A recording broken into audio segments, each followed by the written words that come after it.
Who's actually going to get the most out of a high-end tower like the HP Z2 G1i, and who should walk away before spending a few thousand?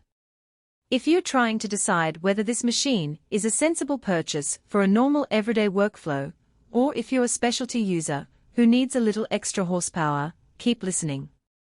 The link is in the description if you want to check the product details on Amazon, because the facts matter when you're weighing a workstation against a more modest desktop. Let's start with the hesitation most buyers feel, the price tag.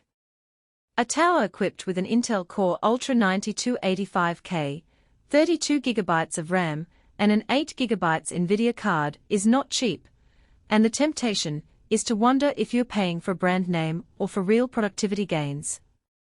The reality is that the Z2 G1i sits squarely in the niche where you need a reliable, always-on platform for demanding 3D work, large datasets, or multi-camera video editing. If your daily tasks are limited to web browsing, office work, and occasional photo tweaks, you'll likely be better off with a mid-range consumer PC that costs a fraction of this amount. From a practical standpoint, the workstation's AI-powered technology isn't just a marketing buzzword, it actually ties into the Intel W880 chipset's ability to offload certain workloads, which can shave minutes off render times when you're using software that supports it, like Autodesk Maya or Adobe Premiere. That means a designer who spends 8 hours a day on complex scenes will notice a tangible speed boost, especially when the project files start hitting the tens of gigabytes. On the other hand, the same benefit is invisible to someone who only edits a few minute-long videos a week. Those users won't feel the AI assistance, and they'll simply be paying for hardware they never fully utilize. One of the strengths of the Z2 G1i is its storage layout. A 1TB NVMe SSD provides instant boot and load times, and because the chassis is a tower form factor, you have the option to add additional drives later if archival storage becomes a need.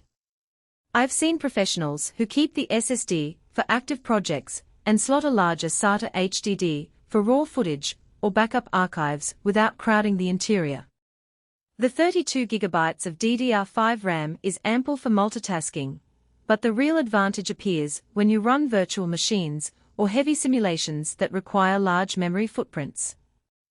A finance analyst running multiple Bloomberg terminals alongside an NVIDIA-based model will notice far fewer slowdowns than on a 16GB laptop.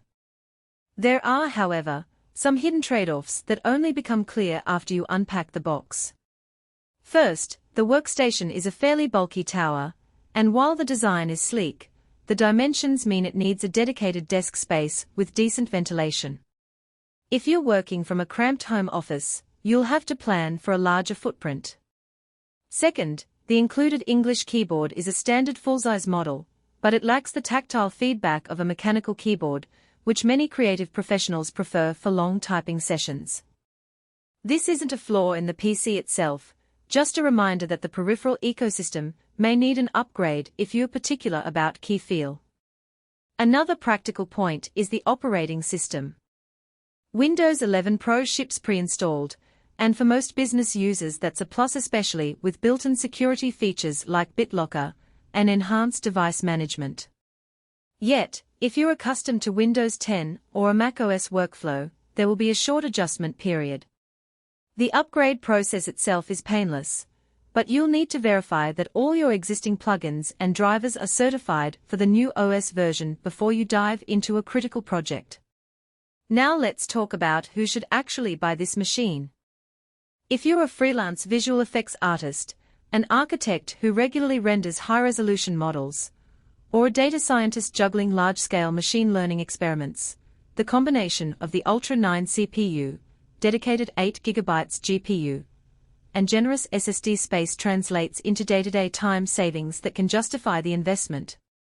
The workstation's reliability is also a factor. HP's Z series is known for longer warranty options and service support, which can be a lifesaver when a deadline is looming and hardware failure is not an option.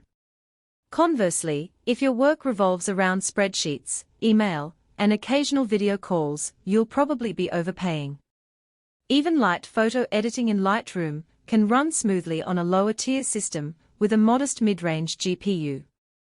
In those cases, the Z2's extra cores and dedicated graphics card will sit idle most of the time, and the money could be better allocated to a dual-monitor setup or a better ergonomic chair. When it comes to value beyond the headline specs, the real money is saved in the reduced downtime.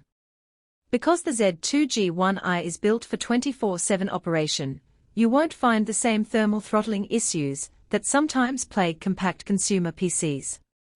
That stability means you can render a 10-minute animation overnight and wake up to a finished product, rather than having to stop and fix overheating warnings.